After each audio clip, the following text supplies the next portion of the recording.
Hello, friends. It's Gary from Golden Lotus Studio. I'm so glad you found your way here. So, the provocative title probably grabbed you. The real reason you're procrastinating. And it's probably not what you think. Yeah, I know. We're on the internet. Here we are. So, I'm glad the catchy title grabbed you. And by the end, you will have the real reason you're procrastinating. The style of that gotcha clickbaity stuff is not what we're doing actually here. It's a process. I invite you into a process with me. So the process is already happening. You're already doing it. It goes like this. You have an impulse or a desire. And for the purposes of our discussion, let's say that the impulse is an impulse to create something. Let's say to write a song or to paint a painting or to make a poem. So you have that impulse. That's the first thing. The second thing is either you act on that impulse right away or you delay. Let's not even use the word procrastination. It's so judgy. Either you act right away or you delay.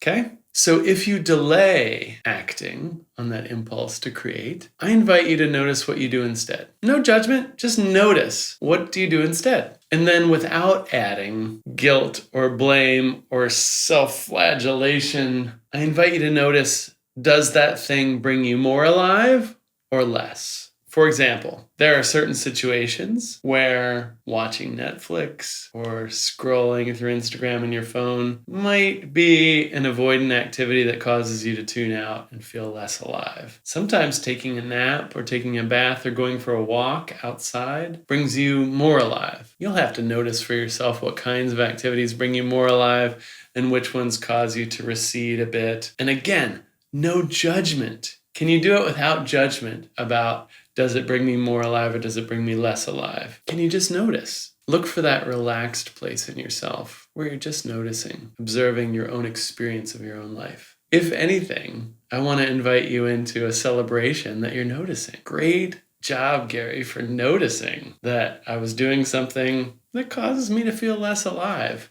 instead of following my impulse. Instead of trying to write that song that I just had a great idea of a title for. As a matter of fact, I feel so grateful to be in the flow of life that I can even notice such things. What a treat. Let's return a moment to our decision tree and suppose that either you've acted on the impulse or you've gotten around to it later, but here you are acting on the impulse to create. Either immediately you're in the flow of creativity and it's happening and there's not a thought in your head, or something comes up, some kind of resistance, some self-critical thought, some distraction. If resistance comes up, stay close to yourself. Grab your journal. Notice what you notice. What are the uncomfortable thoughts or feelings that are arising in you? Write about them. Write them down in your journal. Write them down in your songwriting notebook. Just get them out of your head and onto the page. Bonus points if you turn it into a song or a piece of art. But really the main thing is just noticing it,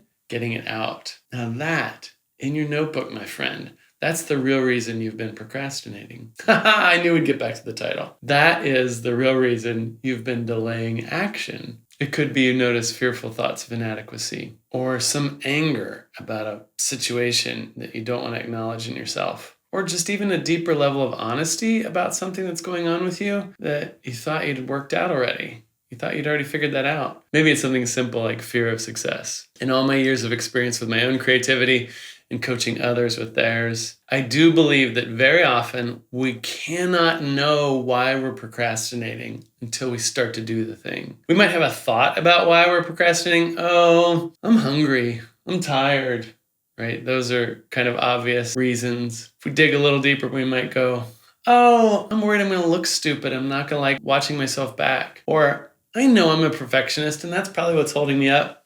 But I dare you, start doing the thing and you will get very specific. You will get a very specific response in your body that will point you to why you've been putting it off. And more than that, the magic is that if you do it in this simple, relaxed, mindful way, just noticing what you notice, you are very likely also to notice that you actually have the tools you need to move beyond whatever it is you've been avoiding. Move beyond the obstacle in your path. Maybe even use the obstacle as your path. There's a magic here, and I'm not going to say too much more about it because I want you to explore it for yourself. But please, consider it a kind of a dare. From me, from your inner soul, from your inner artist warrior. It's a dare. I dare you to simply grab your guitar, start writing and see what happens. Simply open the notebook.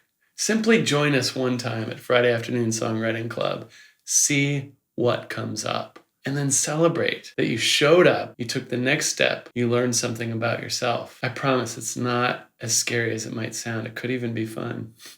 I dare you, take the simplest, easiest step and experience the magic therein. Let me know how it goes. You're always invited to come join me at goldenlotusstudio.com.